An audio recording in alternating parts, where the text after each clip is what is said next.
Twelfth परिश्रम math से related. आज हम देखेंगे पुष्पी पादपों में लैंगिक जनन लेक्चर नंबर 2, लघु बीजाणु धानी की संरचना और लघु बीजाणु जनन।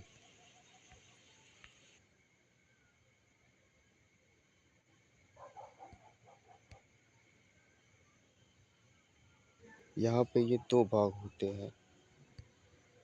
एक मिनट रुकिए। ये एंथर होता है, एंथर, और ये पोलन स्केल्स और ये पोलन गेंस और ये लाइन डिस्टेंस और ये फिलामेंट डिस्टेंस। ये जो होता है इसे पुतंतु कहते हैं। ये चतुष्कोणीय होता है और ये लंबा होता है, लंबा, और ये पतला होता है। ठीक है, इसे कहते हैं पुतंतु। क्या कहते हैं? पुतंतु। ठीक है, तो ये चतुष्कोणीय होता है। क्या होता है? चतुष्कोणीय। क्या होता है? चतुष्कोणीय। समझ जाइए, थोड़ा राइटिंग गड़बड़ है मेरी। चतुष्कोणीय होता है। ठीक है, आगे देखते हैं। आगे हमारा क्वेश्चन है, एक परागकण पुष्प के किस अंग के भीतर निर्मित होता है? परागकण पुष्प के किस अंग के भीतर निर्मित होता है? तो ये लघु बीजाणुधानी के अंदर निर्मित होता है। ठीक है, ये लघु बीजाणुधानी का निर्मित होता है। एक परागकोश में लघु बीजाणुधानी की संख्या क्या होती है? तो एक परागकोश में लघु बीजाणुधानी की संख्या 4 होती है।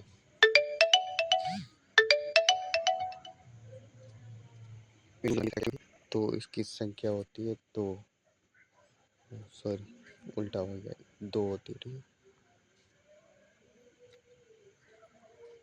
अगला क्वेश्चन देखते हैं।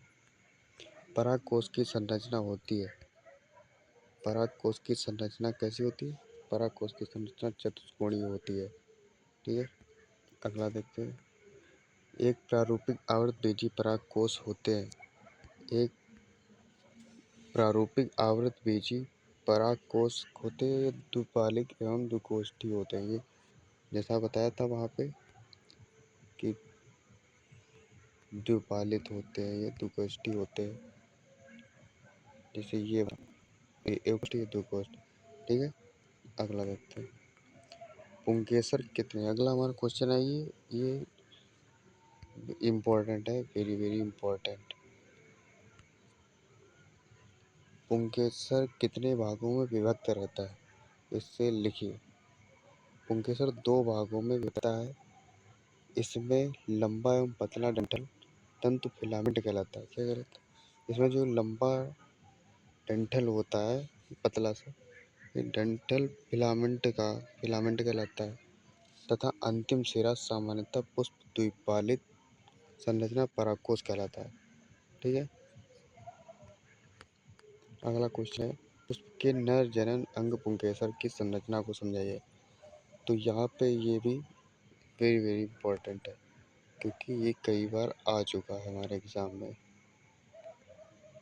ठीक है, अगला यहाँ पे देखते हैं। एक विशिष्ट प्रारूपी पुंकेसर 2 भागों में विभक्त रहता है। यहाँ पे लिखा है कि एक विशिष्ट प्रारूपी पुंकेसर 2 भागों में विभक्त रहता है। पहला है तंतु और दूसरा है परागकोश। तंतु क्या होता है? इसमें लंबा एवं पतला डंठल तंतु फिलामेंट कहलाता है, जो कि मैंने अभी पहले बताया है। तंतु का समीपस्थ छोर पुष्प के पुष्पासन या पुष्पदल से जुड़ा होता है। ठीक है, अगला है परागकोश।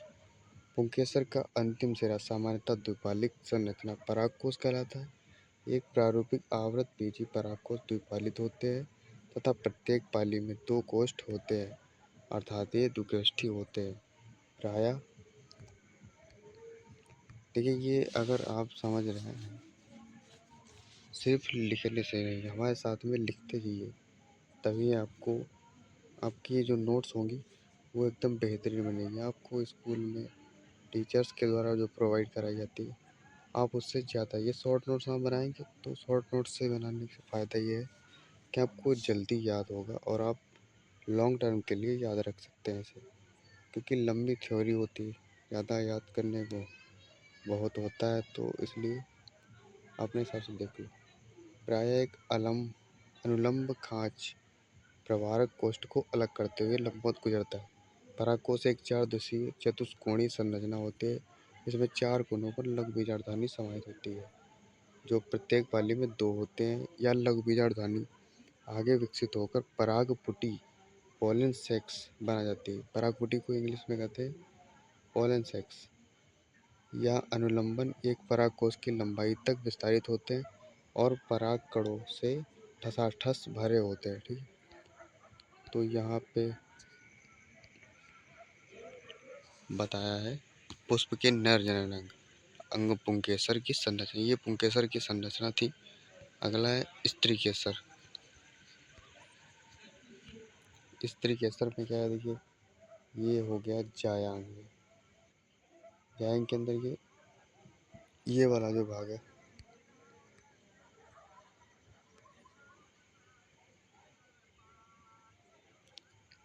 ये वाला जो भाग है ये अंडाशयी गुहा है। ये बीजांड है, इसे ओवल भी कहते हैं। और ये क्या कहता है, बीजांड बीज का निर्माण होता है इसमें, गुरु बीजांडधानी भी इसे कहते हैं। और ये स्त्री केसर है पूरा।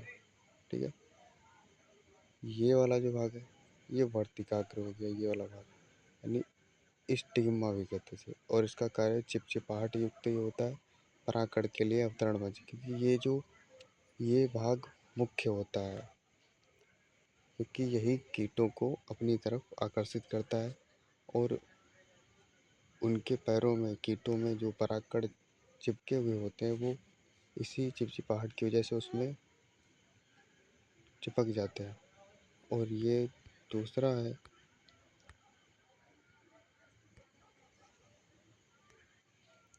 वर्तिका यानी स्टेल।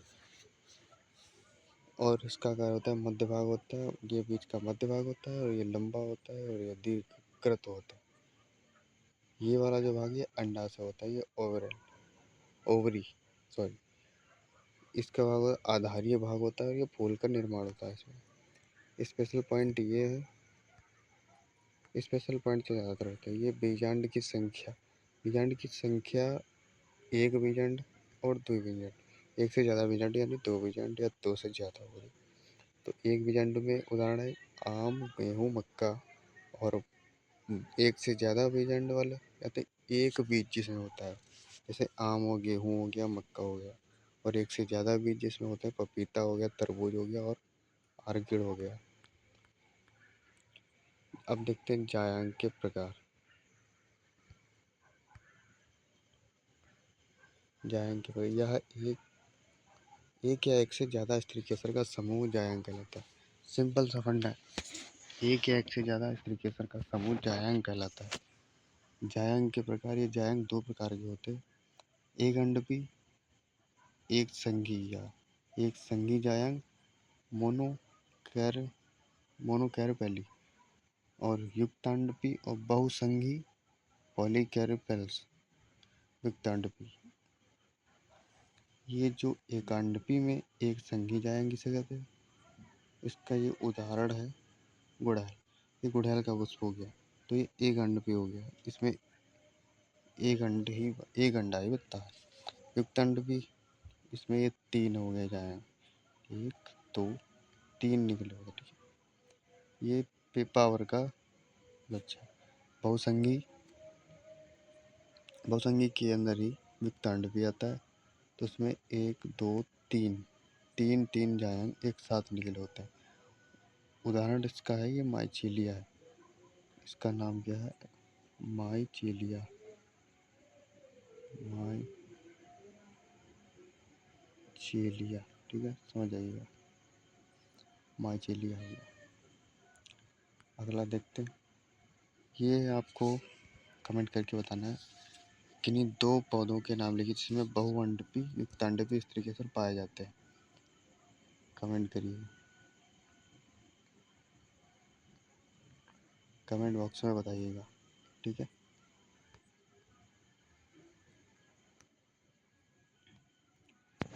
दो पौधों के नाम जिनमें बहुअंडपी और युक्तांडपी इस तरीके से, जैसे बहुअंडपी, बहुसंघी, एक है माइचीलिया को गया। और क्या है, युक्तांडपी। युक्तांडपी में हमारा गुड़ैल हो गया। ठीक, स्पेशल पॉइंट ये है, एकांडपी जायांग क्या होता है। अब हम आपको बताएंगे एकांडपी जायांग, बहुअंडपी, युक्तांडपी, व्युक्तांडपी, ये सब होता क्या है आखिर।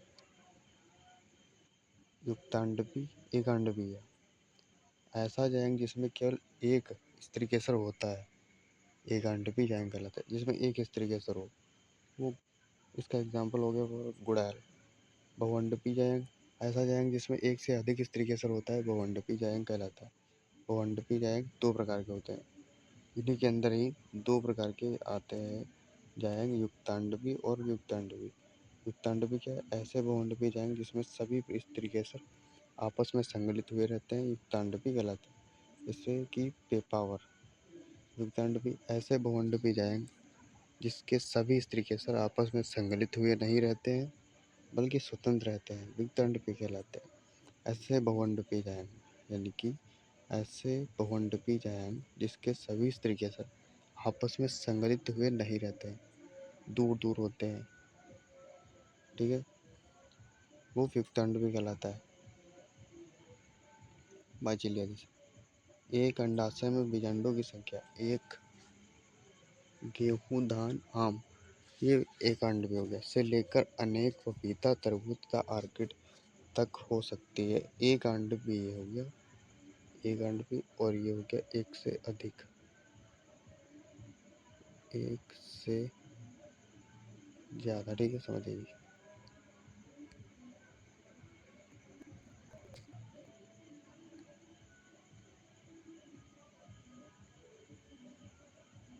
कौन सा अंग स्त्री जनन अंग का प्रतिनिधित्व करता है। जो पुष्प के स्त्री जनन अंग का प्रतिनिधित्व करता है। प्रत्येक स्त्री केसर में 3 भाग होते हैं। कितने भाग होते हैं? प्रत्येक स्त्री केसर में 3 भाग होते हैं। पहला हो वर्तिका, वर्तिकाग्र, वर्तिका, अंडाशय। वर्तिकाग्र परागण कणों के अंतरण मंच का काम करता है। वर्तिका एक दीर्घाकृत पतला इकहरा भाग है जो वर्तिका के नीचे होता है। और अंडाशय होता है स्त्री केसर के आधार पर उभरा फूला हुआ भाग। अंडाशय होता है, अंडाशय के अंदर एक गर्भाशयी गुहा कोष्ठक होती है। गर्भाशयी गुहा के अंदर की ओर अपरा नाड़ स्थित होती है। अपरा से उत्पन्न होने वाली दीर्घ बीजाणुधानी सामान्यतः बीजांड कहलाती है। सही कंटेंट को देखने के लिए सब्सक्राइब करें, लाइक करें और सपोर्ट कीजिए, क्योंकि बैच जो मिल रही है 4000 की मिल रही है, जो सबसे टॉप परिश्रम बैच की सबसे टॉप बैच है। तो मैं नहीं चाहता, बहुत सारे लोग ऐसे हैं जो इसे अफोर्ड नहीं कर सकते, तो उन्हीं के लिए मैं ये वीडियोस बनाता हूँ ताकि आप सभी को फ्री में सब कुछ मिल सके। मैं चाहता हूँ पढ़ा तो सकता हूँ थोड़ा बहुत, क्योंकि मैं शुरू से ही एवरेज बच्चा रहा हूँ मैं। ठीक है, आगे मिलते हैं अगले वीडियो में, तब तक के लिए जय हिंद।